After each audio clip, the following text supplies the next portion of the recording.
आई के दुखवा दी दुनिया में न सुखी पाई हो ये आई के दुखवा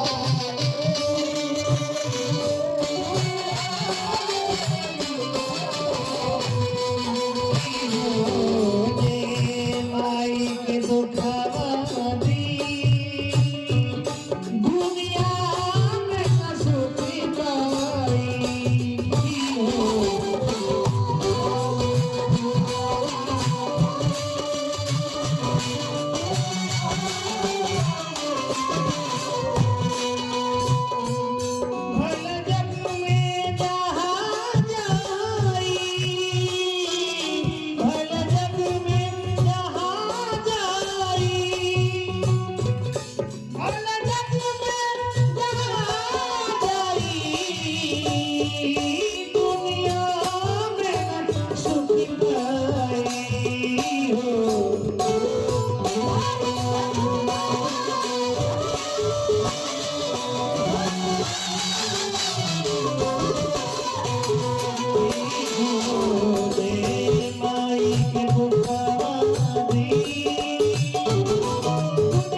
स्वर्ग से कम नहीं है बाबूजी।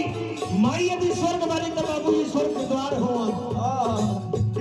यदि स्वर्ग में प्रवेश करे से पहले स्वर्ग के द्वार से होते हुए रुक जाए के